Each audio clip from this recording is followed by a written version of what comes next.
Hello, I'm Dave DePeters, the CEO of the National Repertory Orchestra. It's my great pleasure to welcome you here to this NRO educational event.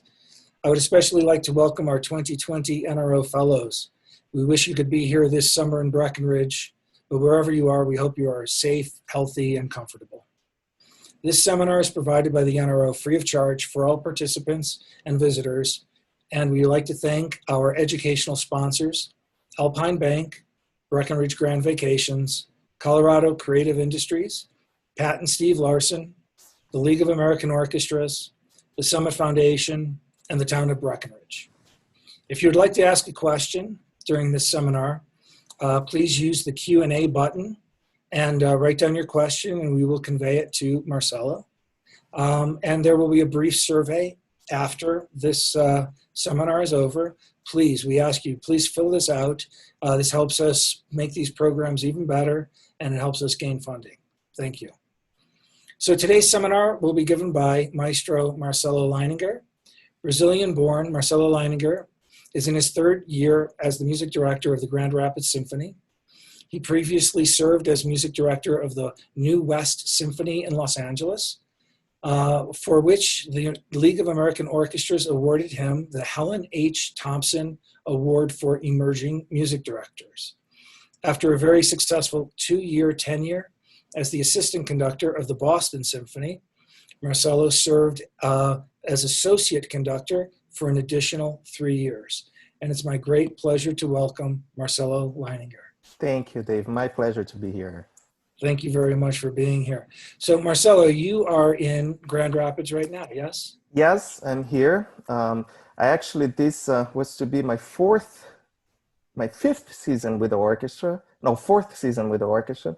But I moved to Grand Rapids 3 years ago. So my whole family, we decided to move here, and it's a wonderful community. It's a great place, isn't it? Yeah. You really, have 4 seasons. You get a really good really nice play. Mm-hmm. Yeah. You're freezing a little bit, but now you're back. Yes. Oh, no, it's it's a really wonderful place, great community. For a city of this size, offers you so much art and culture and a wonderful orchestra. So yeah, it's been a pleasure working here and living here. That's great. And so specifically to the orchestra, what are your plans in the near future? Obviously, we're going to be talking about COVID throughout today, but tell us a little bit about what you have planned for the near future and the long-term future for the orchestra. Yeah, well, as we need to reinvent ourselves right now, and I think every single institution is going through the same situation.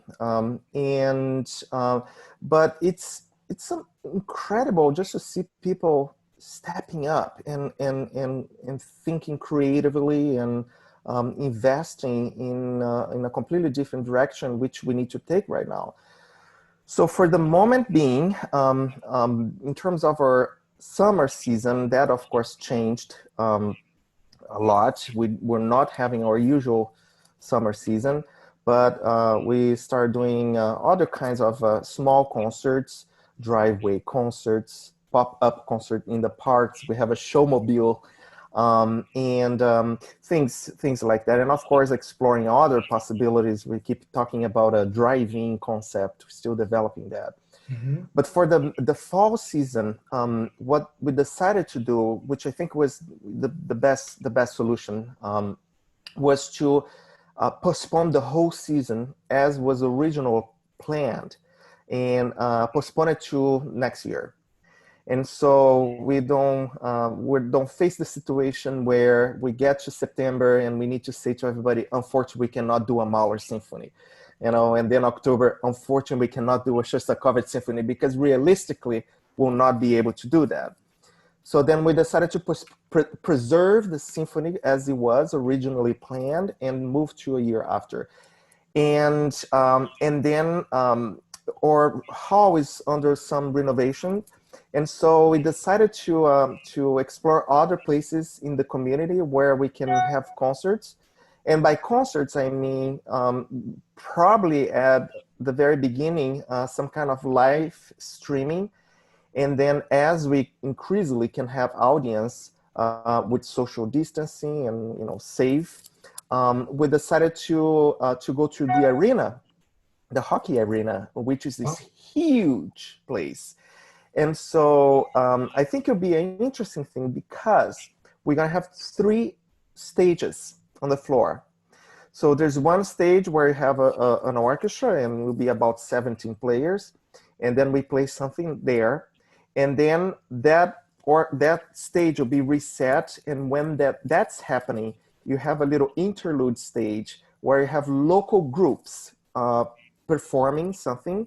And I'm not talking about classical only. It's going to be very eclectic in terms of the programming. And then when they're performing, I'm going to the other stage where there's another orchestra set there. And then I will go there and perform another piece with another 15 or 17. And so the logistics is easier in terms of resetting the stage, cleaning up everything without an audience or a viewer at home need to wait and see people cleaning stage. And, so the flowing of the program, I think, will be really nice. I'm going to have some nice lighting. So, and we'll do a lot of chamber music concerts as well in different places, which I think will be wonderful for the orchestra. So it's a way to start again in a safe way and doing something different. So then the community, I think, will be interested in something that is completely different what the orchestra was used to do, and hopefully also some younger audience members that have never been in the orchestra before. They will feel a little bit more, I don't know, more comfortable going to the arena and noticing that there's nothing too formal about a concert. Right. No, that's fantastic. Getting back to what you were talking about with, I've seen a lot of plans by a lot of different orchestras, but I have, I've never, yours is the only orchestra that took the entire season that I know of, and took the entire season and moved it 1 year, and is then just going to fill in an entire year with what they can when they can. And you're right. So often people are, people are canceling through the end of December, or they're canceling through this or that because they don't know. And I love the idea of just saying, what, we know we're not going to be able to do this. Yeah. We're just going to push it off to 2021, 22, and then reinvent a brand new season inside of that. I think it's really cool. A more realistic one. And also I think that takes away the kind of the frustration of the musicians and the audience to get to a point, we need to cancel this, now we need to cancel this, now we need to cancel this, or change the program. Right. And so by postponing that season, we're saying we're going to play that season for you. Just a little bit of patience, because things will go back to normal eventually. And the other interesting thing about the streaming, Dave, that I'm really excited about that, because we've been talking forever about we need to invest more in technology. We need to be more present online. We need to be on YouTube or all this stuff. I don't even know all the platforms out there. And it's been a constant talk, and now the talk became necessity, and so that kind of crazy shift really forced us to think very creatively how to invest that in an interesting way. So right now we're exploring the possibility of having a 360-degree camera, where the spectator will choose the angle of what you want to watch while watching the live streaming in the comfort of your home. And so again, I think nothing will ever substitute the experience and the sound of a live concert and when you're inside a concert hall. But since that's what we have to do, we'll try to do in the best way possible, the more interactive and enjoyable for people that will be watching the streaming. I agree. It's maybe not what we want to be doing, but it's what we need to be doing. And I think you're being very creative in that. I look forward to actually seeing. I'd love to see some of the 360 views. That would be very cool. And they have those Google glasses too. I bet you a lot of people would want to see the view from you if you put on the Google glasses thing where they were actually filming from your perspective. I think a lot of people are really find it fascinating to see what the conductor's looking at and how many of those musicians are actually looking back at you. There you go. What faces they're making. But you know what is interesting? This 360, and again, as we start chit-chatting a little bit before this, the interview, I think this is a time for all of the institutions, the orchestras, to share ideas. We're not competing. We're all trying to survive. And so sharing ideas, I think it's very important. And I will tell you, when we start talking about this 360, streaming concept, we thought maybe it'll be really expensive and how we'll do that and what is the technology. And we end up discovering that it's not that hard. There is this camera where you can place in the middle of the orchestra between conductor and orchestra, which is a 360 camera, and basically capture right away in a 360 way. And all the you have to do when you're watching the streaming, just select the angles that you want to watch. So It's not crazy technology that is not there and you need to invest a lot of money. It's there and it's not that hard to make it happen. Excellent. So. Very good. So tell me a little bit about your background. How did you're a pianist, and how did you get into conducting, and how did you get into music? How were you inspired to get into doing what you're doing? Well, it's my first instrument actually was the piano, but I don't remember much of it because I was so young. And then I moved to violin, and actually violin was my main instrument in my childhood. And then back, when I was a teenager, then back to piano and then conducting. My whole family, they're musicians. The house it's one room, there's a pianist, another room, there's a violinist, another room, another violinist. So my mom is a pianist and my father is a violinist. My sister is a violinist. Our parrot used to sing Beethoven's Fifth Symphony, the beginning. So a very musical home. So for me, it was just natural.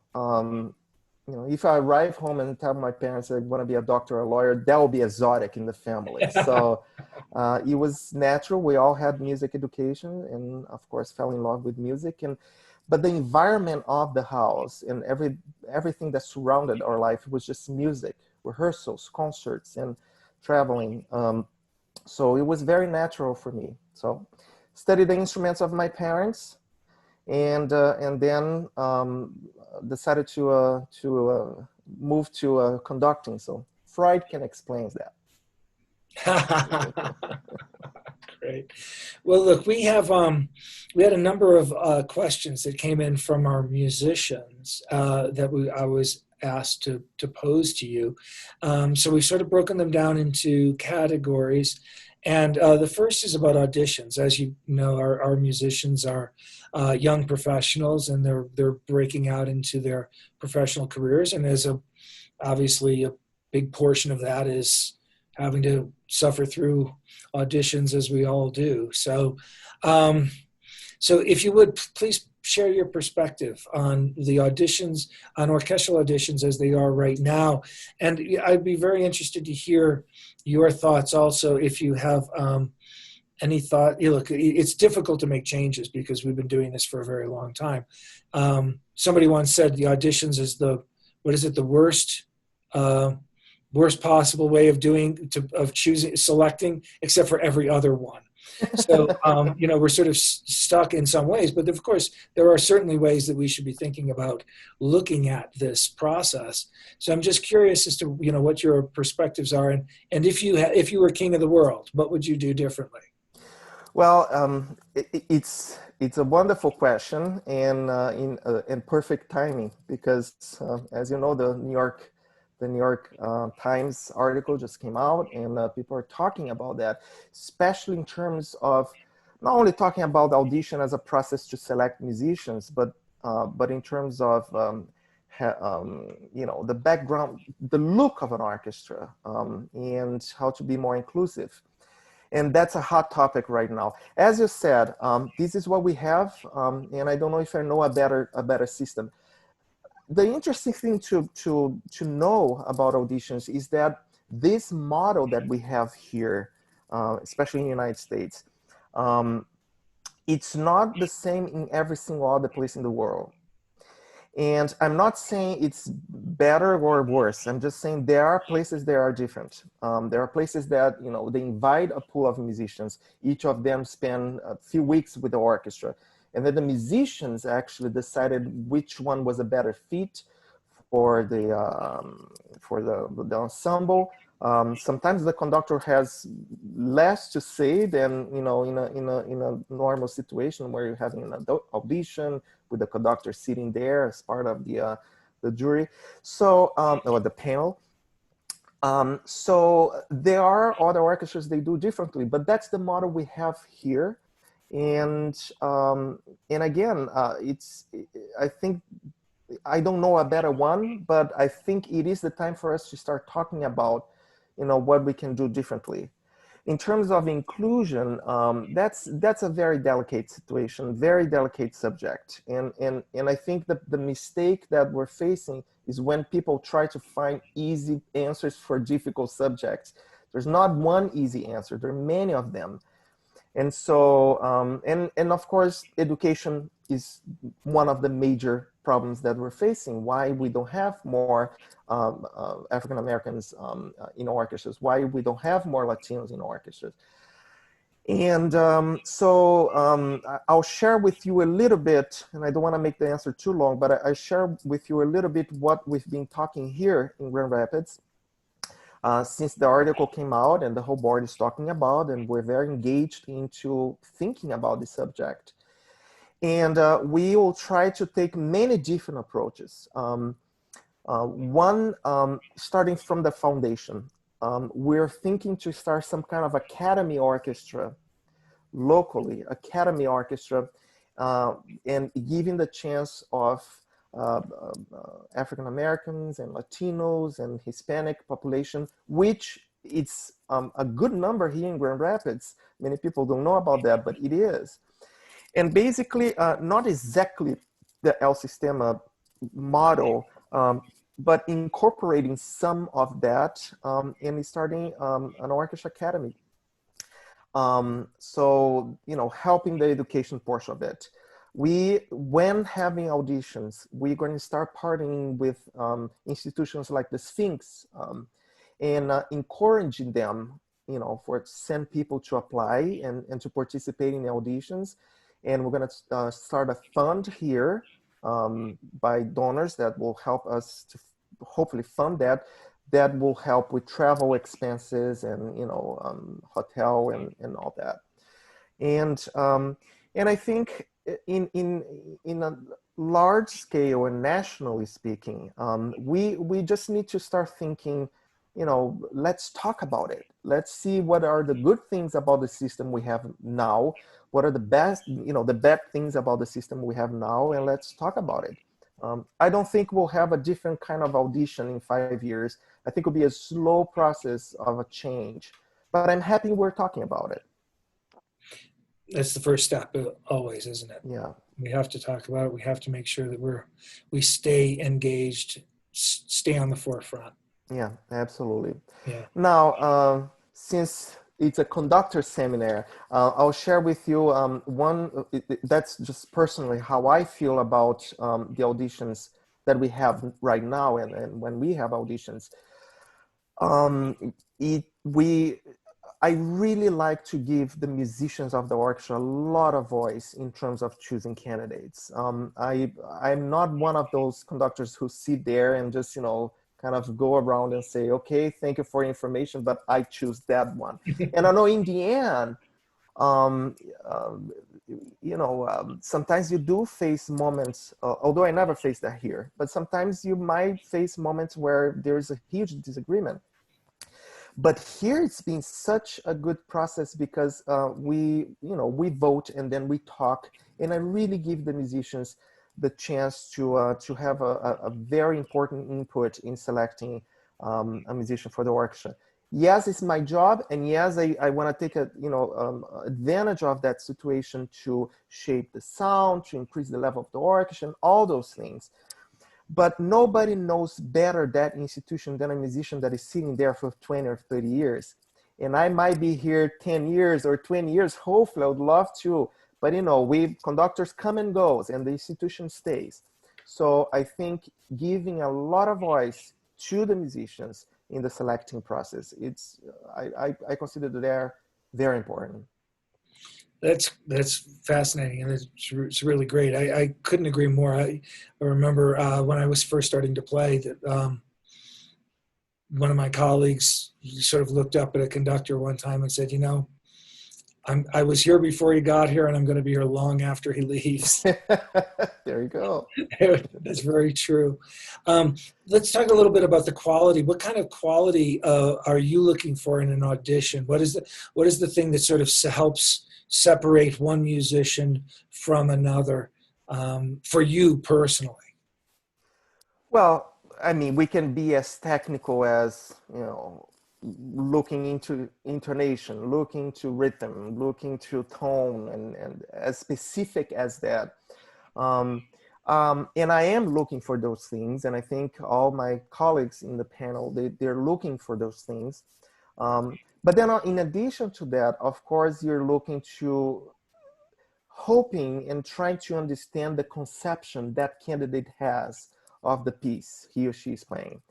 And I think arriving with a concept of the piece, knowing style, knowing how to play different composers with different styles, which it sounds so basic, but it doesn't happen all the time.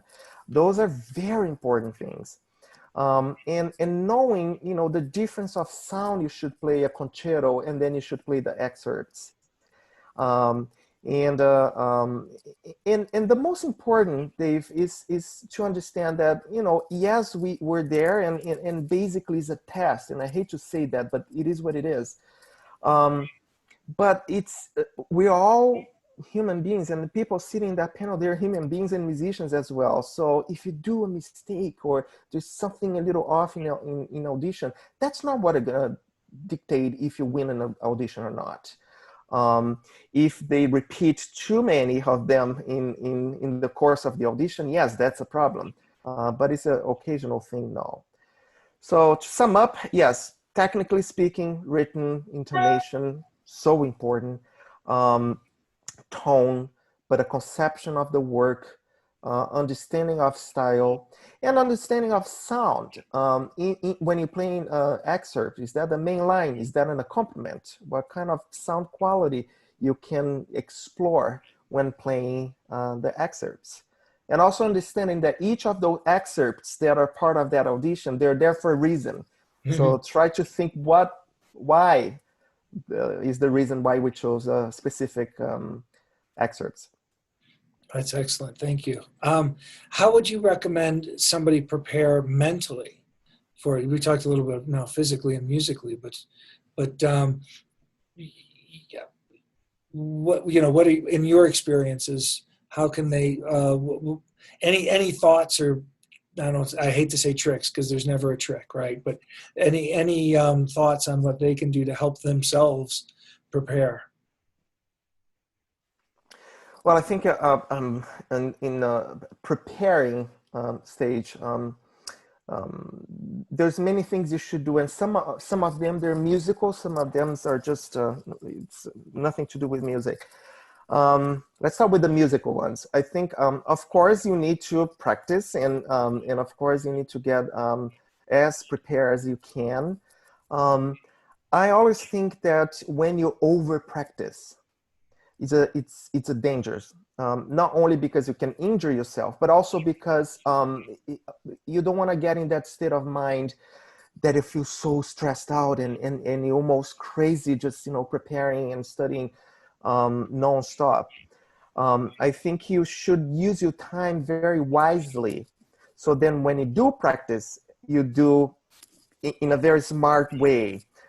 So sometimes, as we all know, sometimes practicing 1 or 2 hours is better than you practice 4 or 5 if you're doing a very, very smart way. I think playing for people is so important. And I'm not only saying for your teacher or for someone that you respect. Play for everybody. Play for your friends that don't know anything about of music. Play for your neighbors. invite them, sit there, I'll give you a free drink, just listen me playing, play for your family. Get used to that kind of awkwardness of, just being in front of small select group of people and playing. And then of course, and I think really try to find wonderful people that can guide you in teaching you how to do an audition. Knowing that some orchestras, they have very specific kind of sound or style of playing. And so, if you're going to do an audition for the Boston Symphony, it's not only about playing an incredible, flawless, perfect audition. There's specific elements that orchestra is looking into a candidate that you should learn about it. And so talk to the musicians of the orchestra, explore, ask, as we say in German, fragen, fragen, fragen, ask, ask, ask. So ask questions and try to get yourself, understanding the specifics of each orchestra.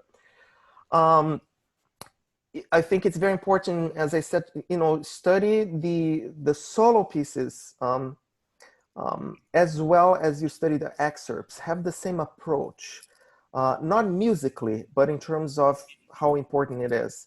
Because I tell you what, so many times I was sitting in a panel and I see someone coming with a Sibelius violin concerto and I'm like, wow, that was incredible. And then a person start playing the excerpts and then, the same quality was not there. So clearly you could see that person prepare the concerto really well, especially the introduction, or if it's another concerto, the development, and not the excerpts. And although that can cause a great first wonderful impression, eventually you'll be hired to play the orchestra excerpts, right? Or the orchestra parts. So right. Make sure that it's you take that equally seriously. And in a non-musician, in a non-music subject, especially when approaching the audition, just live a healthy lifestyle. Eat well, sleep well, it's very important. Do some kind of exercise, do things that will keep you healthy, because I do believe that also will help you a lot when in that moment that we know it's so awkward, there's so much adrenaline. Mm-hmm. So healthy lifestyle and plenty of rest, I think it's very important. Yeah, I also found I've read some articles actually relatively recently about some people who have been taking auditions. And of course, I'm long past that stage. But I found doing something that was fun, that was somewhat either enjoyable or took your mind away from the pressure every day. You're absolutely right at the sleep, the health, all of that. But, a hike, a bike ride, visit with friends, something that would, now we can't really do that, but, something that would allow you to turn the pressure off. Yeah. Because it's really hard not to be thinking about that audition all the time. Yep. Yeah. Yeah. And in a way, it's like, preparing for a concert. I do that often. Sometimes I need to turn off of music, reading a book that has nothing to do with music, watching some trash TV, whatever you want to do, that takes the intense focus that we have away a little bit. Mm-hmm. Yeah. Now, regarding practice techniques as a violinist, pianist, and you said did you say you were going to be doing some play conducting possibly, or looking into those possibilities? What is that sort of resurgence of performance of an instrument done for your conductor? How do you think, are you thinking about conducting differently because of the possibility of performing and vice versa? So let me tell a little bit about that conducting performing thing, which was something that actually I played before with an orchestra, but never conducting as well. And finally I had the courage to do this, not only because we have some limitations in terms of the soloists flying here and what, people that we can have in terms of soloists. We have financial limitations even because, as you can imagine, the financial impact this is having on orchestra so much. So I decided, and because I'm not traveling all the time, I finally had time to practice piano every day, which was something that I was not doing for the past 20 years. And so I finally created some courage to do, to play a Mozart piano concerto and conduct. It's it's a Mozart piano concerto, and it's a small orchestra. So I'm not going to do too much theater pretending that I'm giving every entrance, because we know it's much more about chamber music than really relying on any kind of conducting from the keyboard.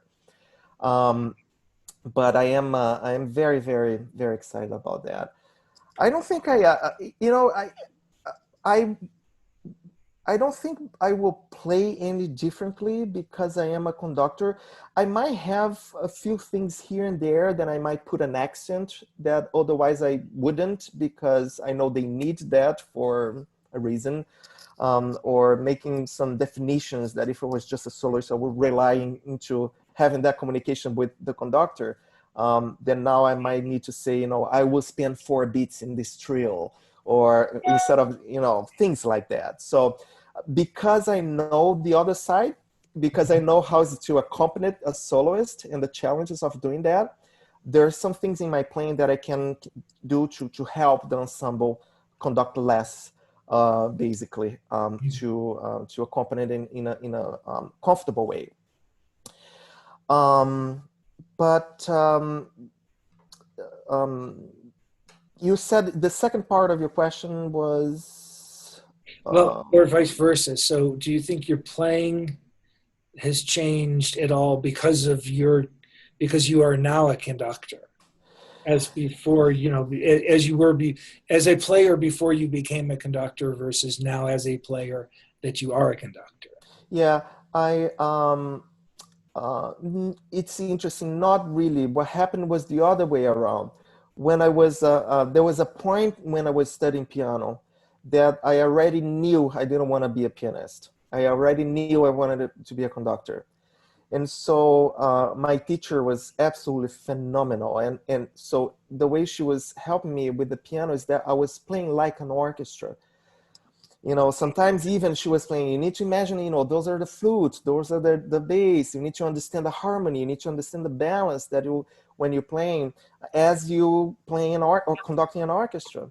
And so that was a very interesting process for me. So it happened actually before I went to conducting, and I don't think after conducting I changed too much the way I play the instrument, because I already had that kind of mindset. You asked something about practicing, and we touched a little bit on that, but I think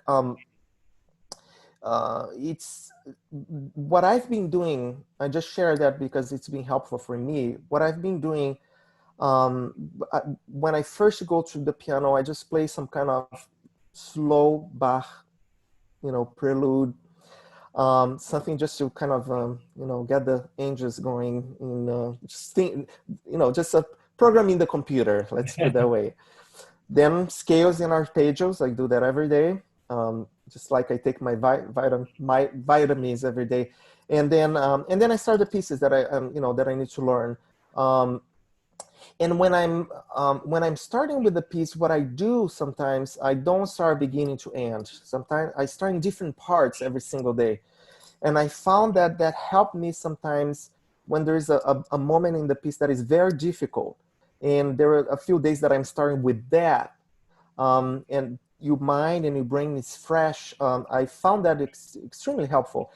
But as well for memorization, sometimes when you start practicing a piece, not every time, from the beginning to end, you start in the middle and then go to another section, like break the pieces in sections, for not all the time. Eventually you need to learn the arc of the piece and all that. But I found that sometimes that is helping me just, starting in different parts of the piece. So yeah. Absolutely. And you know, the other thing that is interesting, and I know a lot of when we're practicing an instrument, we don't do that enough. Maybe that's something I learned with the conducting life. There are a lot of times that I actually study my score, my piano score, without playing. And sometimes we forget about the importance of understanding the score. Sometimes you just put the score in front of you and start playing right away. Sometimes give yourself time to understand the structure, to read the score mentally, and that really helps understanding the piece and memorization as well. So study the score without the instrument sometimes. Absolutely. Yeah, for memorization and just for, like you said, structure. Yeah. It's a very visual, music is visual as much as audio. Yep. Yeah. Yeah. Let's talk a little about conducting. Sure. We have actually a question here that I'm really interested in hearing the answer to. Talk about the collaboration work between being an assistant conductor and a music director. You've been assistant conductor, associate conductor, and music director. So how does that relationship work? Oh, it's very different in many ways. I think the first and most obvious one is that when you're an assistant conductor or associate conductor, you don't have a lot of the administrative responsibilities that you have as music director. So as a music director, I am responsible for the artistic vision of the orchestra. And that, of course, is programming, selection of composers, pieces, soloists, a lot in terms of working with the board, being a part of the community, fundraising. So there's a completely different life that a music director needs to have and to work and be equally successful to be a successful music director in addition to conducting. When you're assistant conductor, you don't need to worry about those things so much. Sometimes they ask you to do, a talk for, a few donors, and you do that. But those are much more rare, and of course, depends on the orchestra.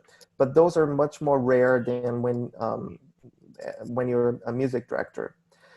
The thing you need to do as an assistant conductor that is different than a music director is that you need to be prepared at all times with all the pieces, just in case, and not necessarily you will conduct those pieces, but you need to be prepared. And there is a interesting kind of a different in relationship, with the musicians, with the administration, that changes as well when you're assistant or when you're the music director.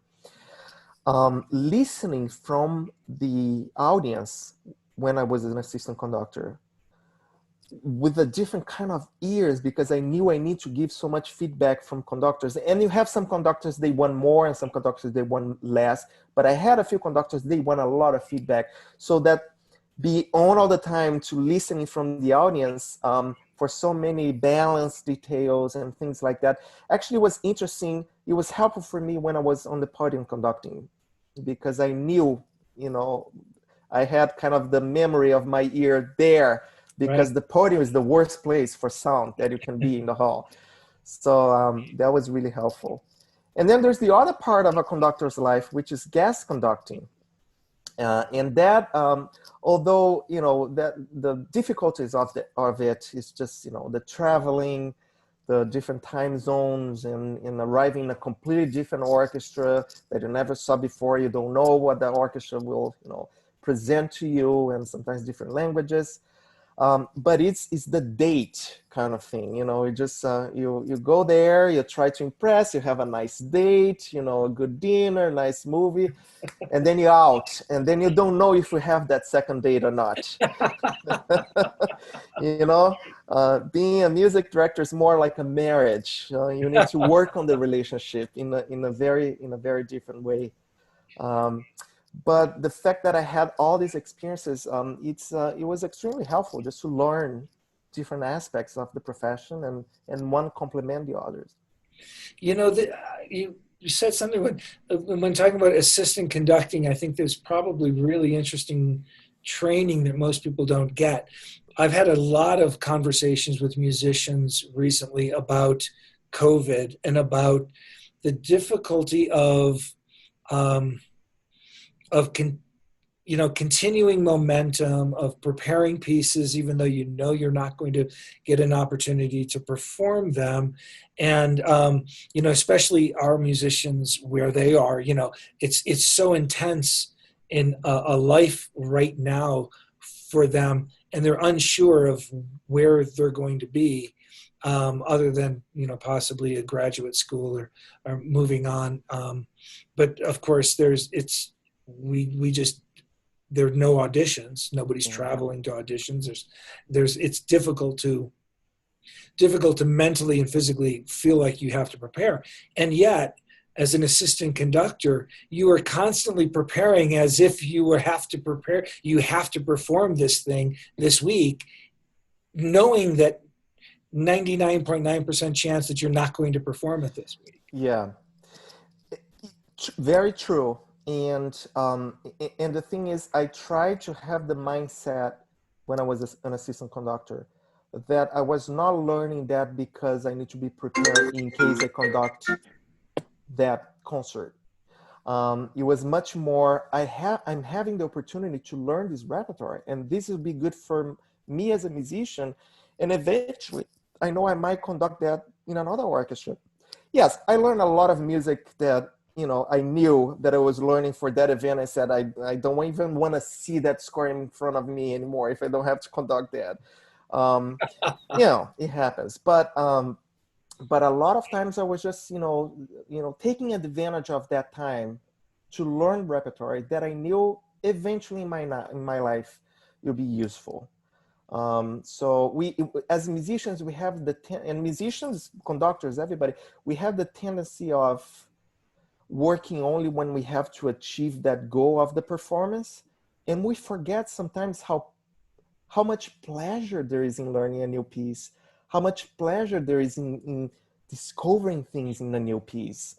Even if you don't need to play that in 15 days. The other thing that was interesting as an assistant conductor, and maybe we have some conductors in the audience that would like to know that. But one thing that for me, it was very clear, and I knew that being in different roles, is that as an assistant conductor, when you do have the chance to work with the orchestra, all you need to do is to be effective, to be clear. And by clear, I don't need to, I'm not talking about be crystal clear, like, only in gesture, but in terms of, know what your task is in terms of going there, preparing that program and conducting. Don't try to impress. Don't try to, to shape the sound of the orchestra, to imprint a completely different interpretation just because you have something so important to say to the orchestra. Don't do that.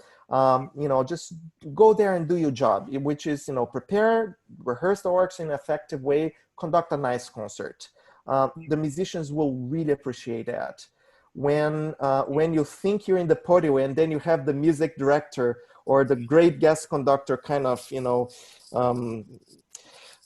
way of, conducting and usually that it's not really well received by the musicians. And then when you're a music director, sometimes they want that. They want, okay, we need to create kind of a unity right now because we have a new conductor, we have new players coming in. And so we need to come up with some new ideas in terms of interpretation of specific styles, of sound, of artistic vision. And so it's a different way of working with an orchestra. That you need to be very aware when you're a conductor to be successful in those different roles. Mm-hmm. That's excellent. Regarding programming, as a music director, the thought of programming a concert versus programming a season, are you looking at a season as a certain number of individual concerts? Are you looking at a season as a statement, as a singular statement? Um, and then the same thing with concerts. Are you looking at a concert as a singular statement, or are you looking at, you know, 2 to 3 to 4 to 5 different pieces that all work together? So what is your process for a concert and for a season? So that's a great question because it's very different. And usually, as a guest conductor, what happens is that they give you, they approach you, and there is already a soloist in place with a particular concerto, and they ask you to build a program around that. Um, Sometimes they request specific pieces. Sometimes they come to you with the program as it is, and you accept or not. It's your choice. Um, and But usually the way it works is that it's either programming around a concerto and a soloist, or a piece. They really want to do that specific symphony. So what will complement the concert well? And they would like to have a new piece. They would like to have a piece by a woman composer. So they give you hints. And then usually what I do, I get those ideas. Sometimes I receive the history of the orchestra, so you're not repeating pieces that were played too recently.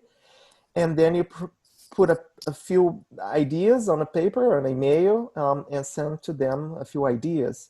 And they choose one or a combination of some of those ideas. And so you really think about that program, not being completely aware of what the rest of the season of that particular orchestra looks like. That's the job of the music director of that orchestra or the artistic administrator of that orchestra. When programming a season for the orchestra where I'm music director, it's a completely different process. Usually I tend to stay away of having theme seasons, because I found by experience that it puts you it limits your creativity so much, because every single program and or piece needs to fit with that theme. Right. And usually at some point during the course of the season, you'll find out that usually those themes are very, very simplistic and not really effective in terms of marketing. So I tend to stay away of a season. When people ask me, what is the theme of your season? I said, great programs. That's the theme. But what I do is, you take in consideration what are the pieces that the orchestra should play. So is that orchestra playing enough classical period music? You need to have a Beethoven symphony, you need to have a Brahms for specific reasons that you want to work with them in style, in articulation, into kind of listening each other. Each orchestra has a different need. Then you think about the big pieces that you want to do in that season. Then you think about the choral pieces that you want to do in that season, or the choral masters really wants to do in that season. When I got here, it was interesting. It was very cute. The choral master said, you can do anything you want. Please don't do Carmina Burana for a few years.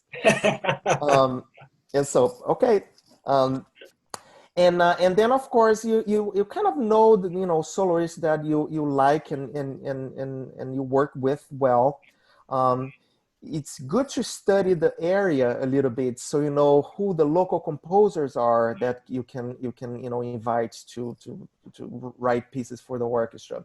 You need to have a good variety of styles, including women composers and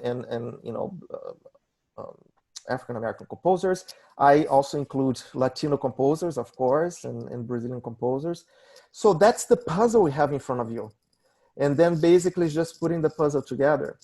And eventually you will see that just by the nature of trying to check all those boxes, what you need to play, you need to have some kind of sellable element in every program, because you need to sell the programs. But you cannot only do programs to sell. It needs to be interesting in another point of view as well. And then you start putting those programs together and the puzzles together. but it changed so much. I mean, from the beginning of putting programs on a piece of paper to what the season looks like, usually it's like draft 27.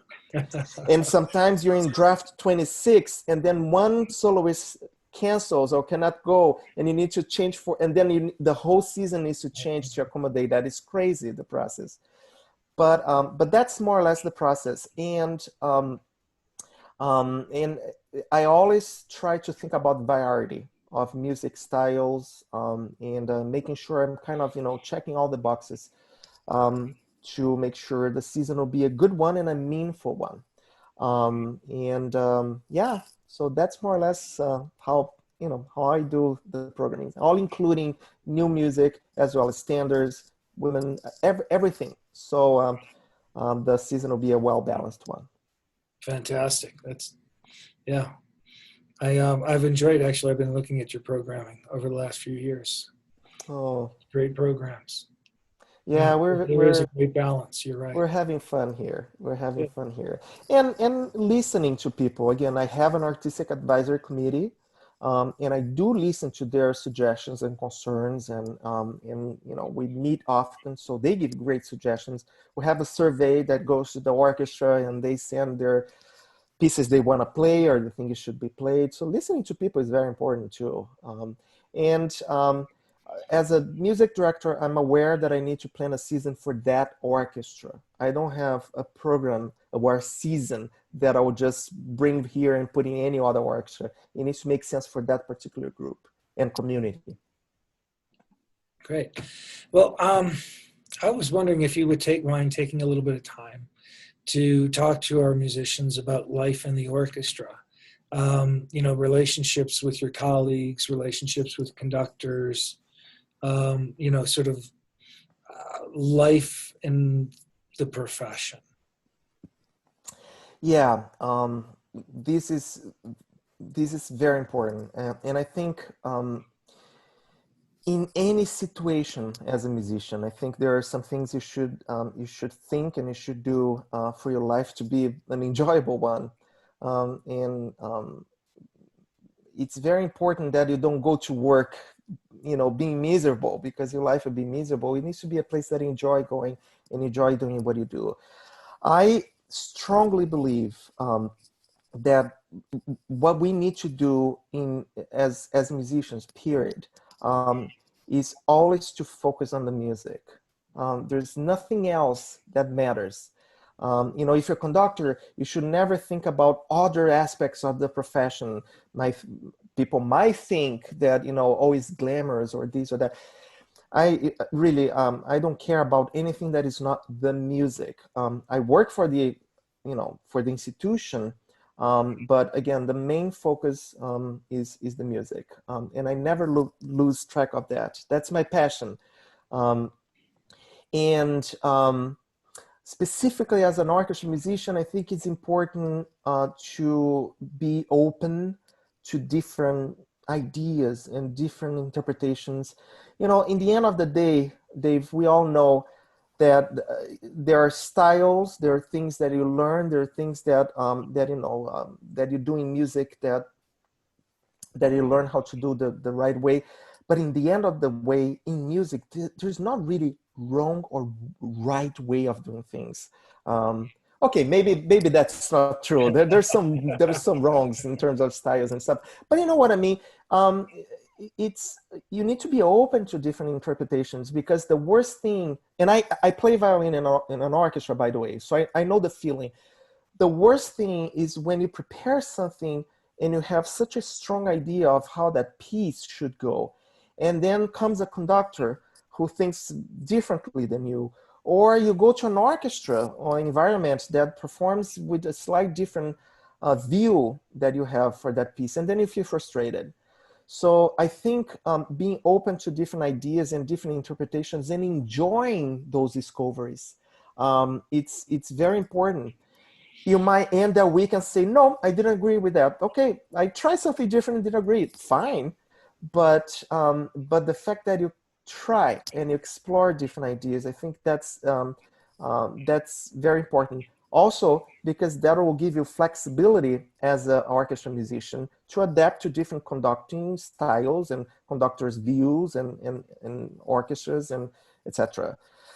Um, don't I think it's important also that we don't fall in the trap of the negativity that exists in the music business and the music industry in any levels. When you're dealing with managers, or when you're dealing with your colleagues in the orchestra, there's always negativity. There are people that think, in a different, don't fall in those traps. I think it's very important that you don't get affected by that. Don't try to be, how I saw that happening so many times. And in youth orchestras a lot. Sometimes when you have a youth orchestra that you're doing a tour, I did, a tour like a month tour with the same youth orchestra. You see someone having an attitude at the beginning of the tour, and then the colleague sitting right next to that person is influencing that person so badly that by the end of that tour, that person is, sassy and giving attitude and all that. And you can see that's not truth of that person's soul. It's just he got influenced by some kind of surround negativity. Avoid that, because in the end of the day, they'll have an impact for you to wake up every day and go to work. It should be an enjoyable thing. We're doing music, and we're doing because we chose that because it's our passion. Certainly not because of money. It's our passion. So keep that. Don't forget that you chose music because of the joy, because it's a way of you expressing yourself and the passion. The stage is a sacred place, and you should use that to make music only. Everything is outside of the concert hall. And don't let any outside influence make you lose track and focus of the music and the joy of the music. I think that's very important. I'll tell you a little story if I have time. Absolutely. When I did my audition for Boston Symphony, and maybe that's a good thing about talking about audition again. One thing that you should not do is to be in the mindset, oh my God, I'm going to do an audition. I'm going to do an audition. I either win or not. When I did auditions or competitions with that mindset, I was not successful. And when I did the Boston audition, I was surprisingly calm because every time that I thought I'm going to conduct the Boston Symphony, that created an anxiety that was not helpful for me. So I kind of forgot that. And I say, I'm going to do what I learned to do. And I'm going to focus on the music. And so that was my mindset. And then I arrived in the green room, and we had the other candidates, which of course I will not name, and I have some wonderful colleagues, but some people with a different kind of mindset. But we share a green room. And I was there, and I remember I was going to conduct Brahms' Second Symphony. Here I am, think about the tempo, think about how to build the arc and all that. And some of my colleagues, they're talking, oh, did you read that so and so slept with each other? Did you know that person was, and then I look at them and I was thinking to myself, wow, we have this great opportunity to have your 15 minutes or half an hour, whatever it is, with this wonderful ensemble, be a lifetime experience. And you talk about who slept with whom. And so that kind of stuff happens so much in the music industry. Don't let that be the focus of your life. Focus on the music. You're going to have a much more interesting and happy life. Absolutely. And I love the idea, look, everyone's going to come with different perspectives, right? Any orchestra, the BSO or any orchestra for many years, oftentimes it's the same age from the last time you played that same piece. But what life do you bring to it, and what life does a different conductor bring to it is really what allows you to continue to live and breathe live music. I mean, this is live music, right? Yeah. It is written down, and these people, some of them may have died years ago, but it's still live music. And that attitude of coming into work every day, I love it. It's the greatest job you can ever imagine having, being able to actually earn a living playing music, performing what you do, what you love to do is remarkable. Yep. Yeah, and some of these pieces they still make sense today, doesn't it? Like when you play Beethoven's Third Symphony, it doesn't still make sense, right? It's Absolutely. still fresh. It's still talking about the same problems, and so yeah, and I think music as a organism, a live organism in a way, um, that is what it keeps fresh. I cannot tell you how many times I was invited to conduct Beethoven Fifth Symphony, and the first impression is like, oh God, again, and then you open that score, and then you start relearning and seeing things that you didn't see, and learning from your past experience or learning from somebody new, just kind of rediscovering the piece, and then it's fresh again, it's new again, as it was written yesterday, and I found that really great joy, great joy. So being open, I think it's very important as a musician. Yeah. I was fortunate to play in a number of different orchestras, and at times obviously play the same piece with different orchestras and different conductors, and actually record the same piece with different orchestras and different conductors. And it is, again, it's the same notes on the score, right? The score hasn't changed, and yet the experience is so fresh and so different depending on the orchestra, the musicians within the orchestra. The oboe player plays it this way versus that way, and of course the conductor and how they interpret. um, yeah, it's incredible what lies beneath the notes in the score that actually makes the difference. And how much that will change throughout the course of your life. And that's a wonderful thing. I was pretty much raised by my parents like that. And they said, never reach that moment where you think you know too much or that you know everything, or never really leave a concert feeling great and feeling happy, feeling, oh, I did a wonderful job. Avoid those feelings, because usually that's when that curve changed direction. You always need to think, okay, I did those something's good here, but I need to improve there. Have the humility to understand that you need to improve, you need to be better here. You're gonna discover new things. We always gonna be learn as musicians until the end. So having that mindset, I feel it's extremely important. Yeah, sometimes I leave, very rarely I leave a concert feeling really satisfied. And some people say, oh, that must be a terrible feeling, but it's not, because that actually gives me the drive to improve as a musician, as a person, and and when I talk with really great artists, I remember talking to my friend Nelson Freire, which is incredible artist, pianist, who just turned 75 years old this year, and had a career that you cannot imagine. I mean, played with everybody everywhere and considered one of the best pianists in the whole world. And he turned to me one day, he said, I still not satisfied how I play. I have so many things to improve and so many things to learn. And I'm far from thinking that I achieve everything I want to achieve as a musician. There's so much more I want to do. And that was after 7 years. I mean, he started playing when he was five. So after 7 years, 7-0, having the career he had, that's how he thinks. For me, that was a great inspiration, because never think you know too much. That's not good for you. Absolutely. Well, and there's always going to be somebody who's going to know more anyway, right? Yeah, So, true. talk to us a little bit about the relationship between the conductor and the orchestra musician. There's a specific question here, but I think there's a more general question. The specific question is, how do you work with the leaders of each section as a music director for, the winds or for the oboes or for the brass or for the trumpets.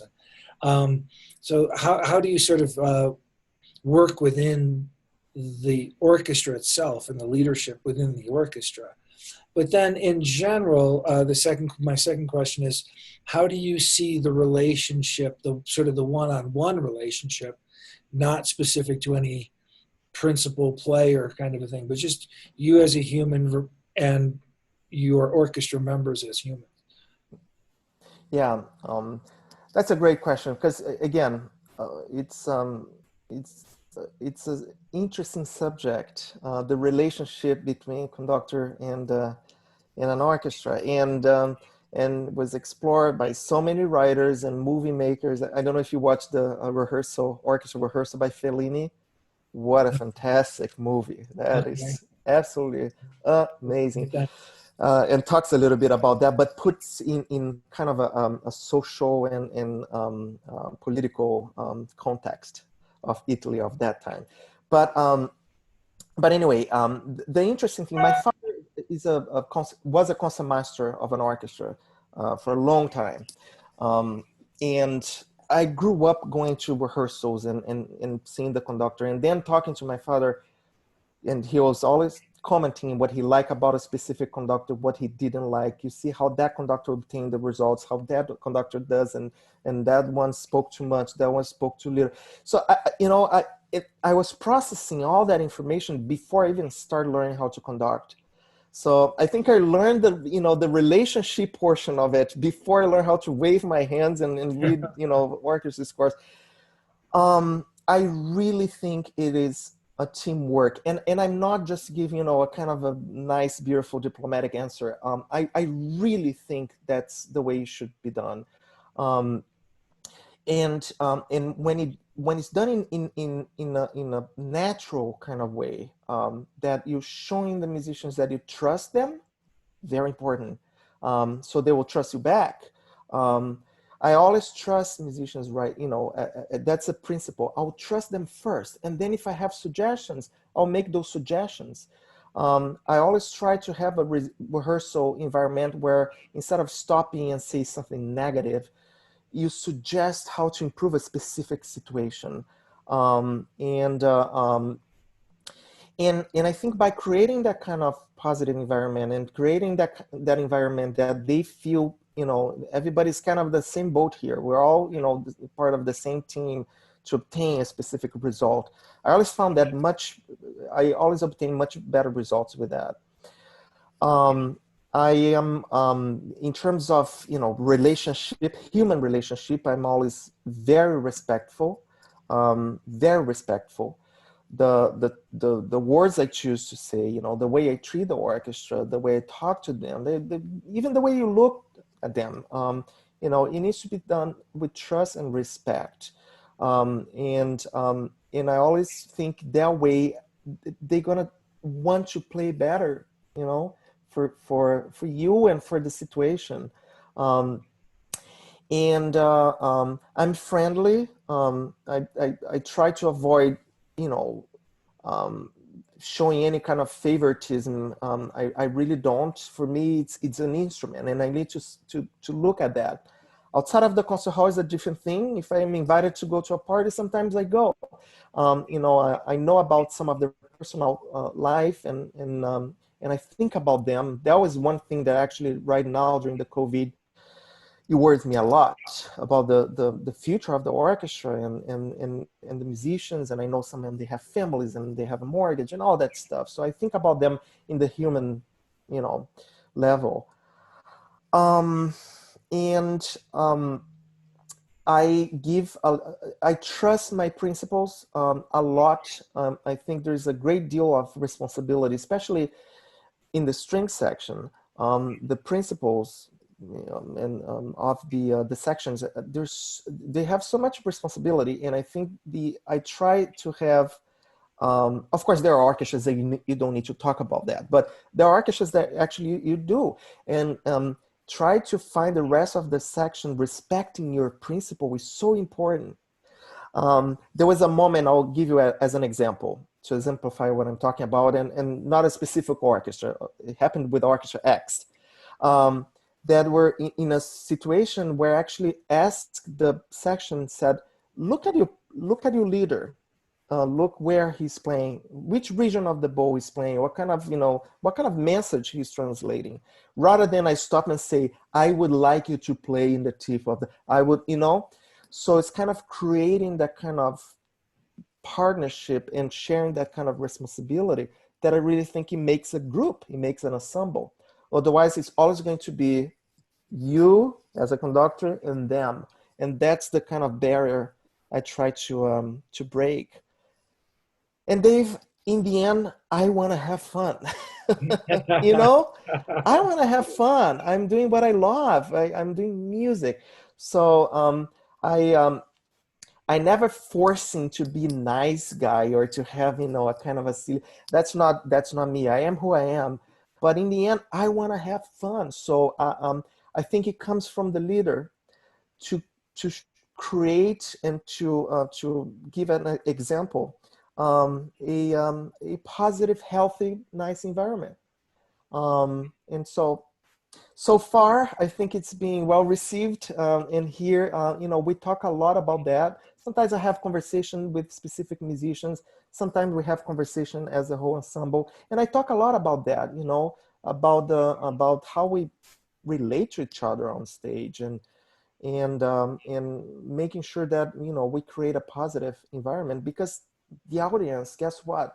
They know, they can notice those things. Mm-hmm. They can notice an angry orchestra, and they're paying the money to watch you. So let's give them a good time. But we need to have a good time first. Right. Otherwise. Right. Yeah. Why would you want to pay money to go see people have a crappy time with each other? Yep. You seem angry at each other. Yeah. Doesn't make sense. Yeah. This has been great. And I don't want to keep you a lot longer, but I am having a great time. And I'm all yours. I do have another subject, though, that I do want to discuss a little bit, and that is the future of orchestras. And, if you think, we talked a little bit about Grand Rapids and how you have responded to COVID. But there will come a time, it may not feel like it right now, but there will come a time post-COVID, right? Do you think that we are forever changed? Do you think we're going to get back to normal? Do you see a morphing of ensembles? What do you think the future holds for? And look, I'm not going to hold you to any of it. I'm not a betting man, but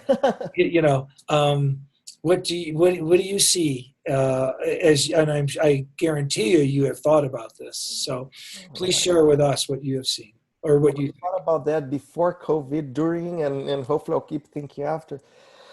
I'm not sure the actual impact that COVID will have in the long term of orchestras. I need to be honest to say I don't know. But I tell you something, the one thing that this situation is showing us is that we need to focus so much more in our community than thinking about anything else. And a lot of the international orchestras, now that they cannot tour, they cannot, they are, a lot of them, I talked to some colleagues, a lot of them, they're realizing, yes, now that we cannot tour for we don't know how long, we really need to think about, our community and invest a lot of time thinking how to serve that community.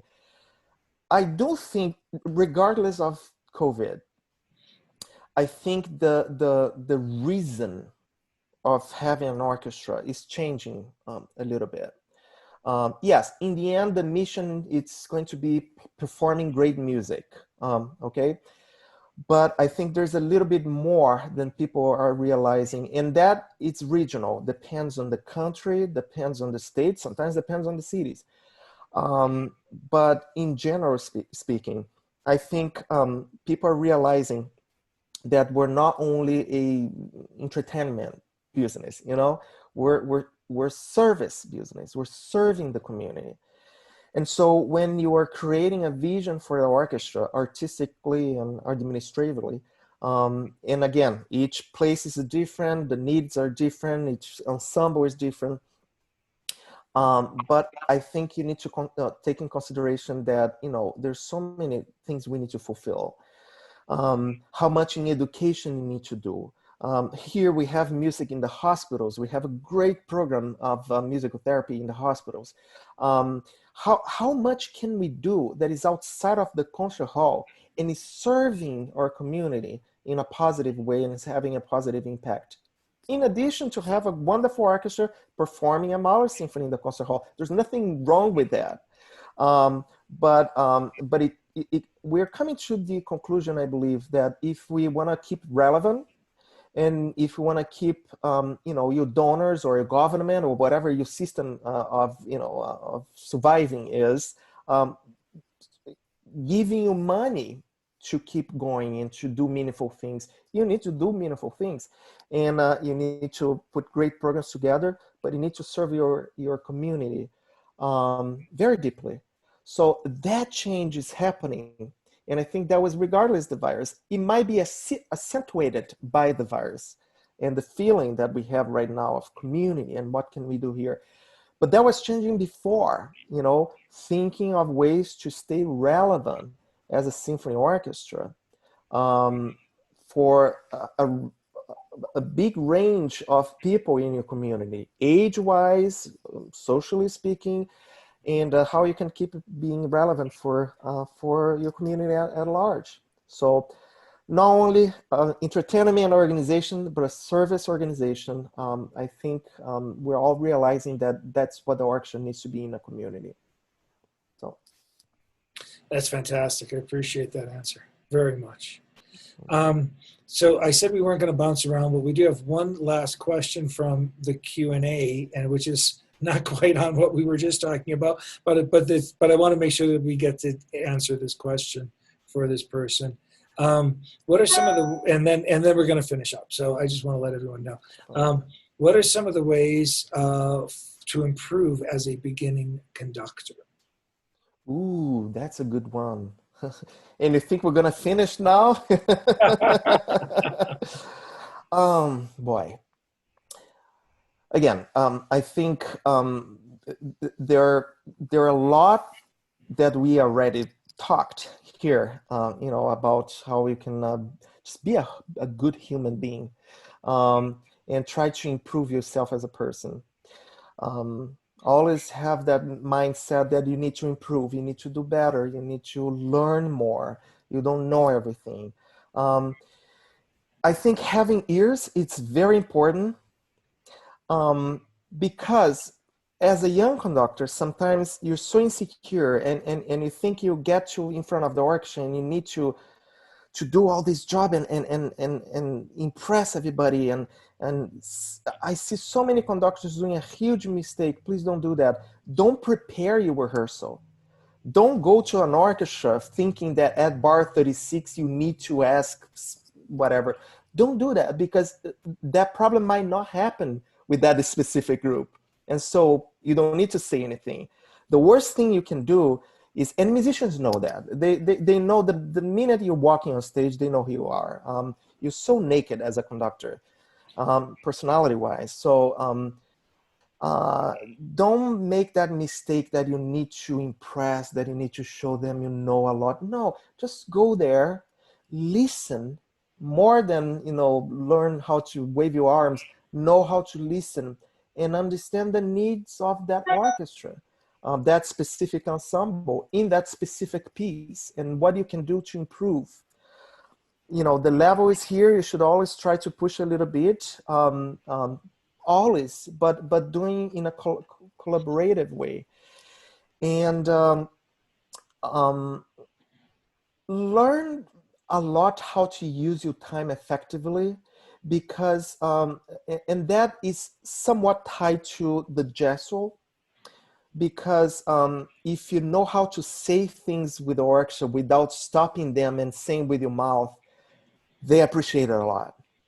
And so there is a high percentage of situations that you can improve, that you don't need to stop an orchestra and correct.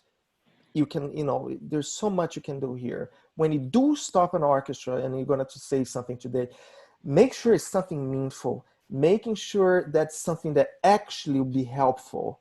You want to avoid saying something and get the kind of look that, okay. Make sure you understand your craft. Learn about styles. It's terrible when a conductor conducts Brahms the same way, with the same kind of gesture, with the same kind of physicality, with the same kind of musical approach, as if you're conducting, I don't know, Debussy or Mahler or whatever it is. Learning different styles, it's very important for a conductor. So when you're trying to accomplish a specific kind of sound, I think in learning things outside of music, it's so important, making sure you're a well-educated person, you read books, you know things that might help you have a vision and comprehend, music in a different way. Because let's face it, a lot of those composers, if you talk about Liszt was reading Faust, Goethe. So I think you should get that book and read, you know what I mean? So being someone well-educated, learn about the orchestra, even if you don't know how to learn, even if you don't play the violin, the instrument, let's say, is the trumpet. But a huge percent of the orchestra, there's strings. So you need to understand how string instruments work and the possibilities and the problems they're facing. So try to learn a little bit of a string instrument, or go and talk to string players and ask them questions. It's so important. Understand that sitting in rehearsals is as important to learn conducting as going to master classes and learning from conductors. Sit in rehearsals of good conductors and also sit in rehearsals of bad conductors, because it's very important to learn what to do, and equally important to learn what not to do in front of an orchestra. And when you're conducting, I mean, there's a lot in conducting that comes with, experience and learning as you do it. That's the truth. Because we don't learn conducting having an orchestra. If you're not Felix Mendelssohn, you don't learn how to conduct an orchestra having an orchestra in your home. So you don't have that luxury. But when you're conducting, there's so much adrenaline involved and so much other things involved in your mind. When you're listening to to rehearsals, much more important than listening to actually performances, you learn so much how to obtain good results, how to be effective, how to use your time effectively. And lastly, what I would like to say is something that unfortunately a lot of times we don't learn at universities. Two things: rehearsal technique, as we're discussing. Learning how to rehearse an orchestra is so important, and using your time wisely. And the other thing is learning how to do the other stuff that eventually you might face it. And if you're feeling insecure, you might not succeed with the first or the second orchestra where you're music director. So learn about, fundraising, learn about programming, learn about marketing, learn about all the things that will help you to help a specific organization when you have that opportunity. And as my teacher said, be prepared, because he said, once you get an opportunity, this is it. Because that also helps with anxiety. Be prepared. Just know you cannot put your foot in the podium if you're not 120% prepared. You know the score, you know inside out, you know everything about it, from the technical aspect of it, and you're secure. You might learn things as you go. You might learn things rehearsing an orchestra. You learn a lot when you're rehearsing an orchestra. Be open to that, but be prepared. Don't go there insecure without learning the score, because 5 minutes into the rehearsal, they're not going to enjoy you anymore, and you'll not receive the second invitation. So just be a good human being. The world is full of conductors that are bad human beings. Let's change that, please. Let's just be a good human being and work with your fellow musicians in a positive way. Excellent. Now we're gonna thank you very much, Marcelo. This has been great. I've really truly enjoyed this. We're going to end with one challenge to you, and I'm trying to think of how I want to put it, but in as concisely as you can. I'll make it simple, as concisely as you can. Because this is something we can talk about for 1 minute, or we can talk about for the rest of our lives. What do you love about music? Oh boy, I love about music. It's being one of my greatest companies. There's moments that I've been down. People let me down. Music let me down. And in moments that I had, difficult situations in my life or happy situations, music was always there, as it is right now. And the fact that, I play an instrument, I've been practicing piano, is helping me, keep me sane during this quarantine. And I love in music the fact that, music starts when the words, stop. And so the fact that we can express so much, and it's not about ourselves, it's expressing something else that I don't even know how to explain. But the fact that music gives that opportunity to us, it's incredible. I couldn't do anything else in my life, and I couldn't survive without it. So communication, endless experience, and the fact that music is being my greatest company throughout my whole life, I couldn't do anything else. Thank you. Marcelo Lehninger, thank you so much for taking your time to share with us here at the NRO and everybody who's listening. I've had a great time. This has just been a fantastic eye-opening experience for me. And I have to say the people in Grand Rapids are very, very lucky to have you there. So good luck to you. I look forward to speaking with you again very soon. Thank you very much. Thank you so much, Dave. Thank you. Thank you for not making the two questions. One is, what is your favorite composer? And the other one is, how old are you? Well, I answer how old I am. I'm 40 years old. The favorite composer, impossible to answer. But Dave, thank you so much. This has been equally a wonderful experience for me. Very a pleasure to be speaking to you. So thank you for the opportunity. And we'll talk soon. Thank you all very, very much for tuning in. And please remember, there'll be a survey at the end of this. Please help us by filling this out. Thank you. Take care. Thank you.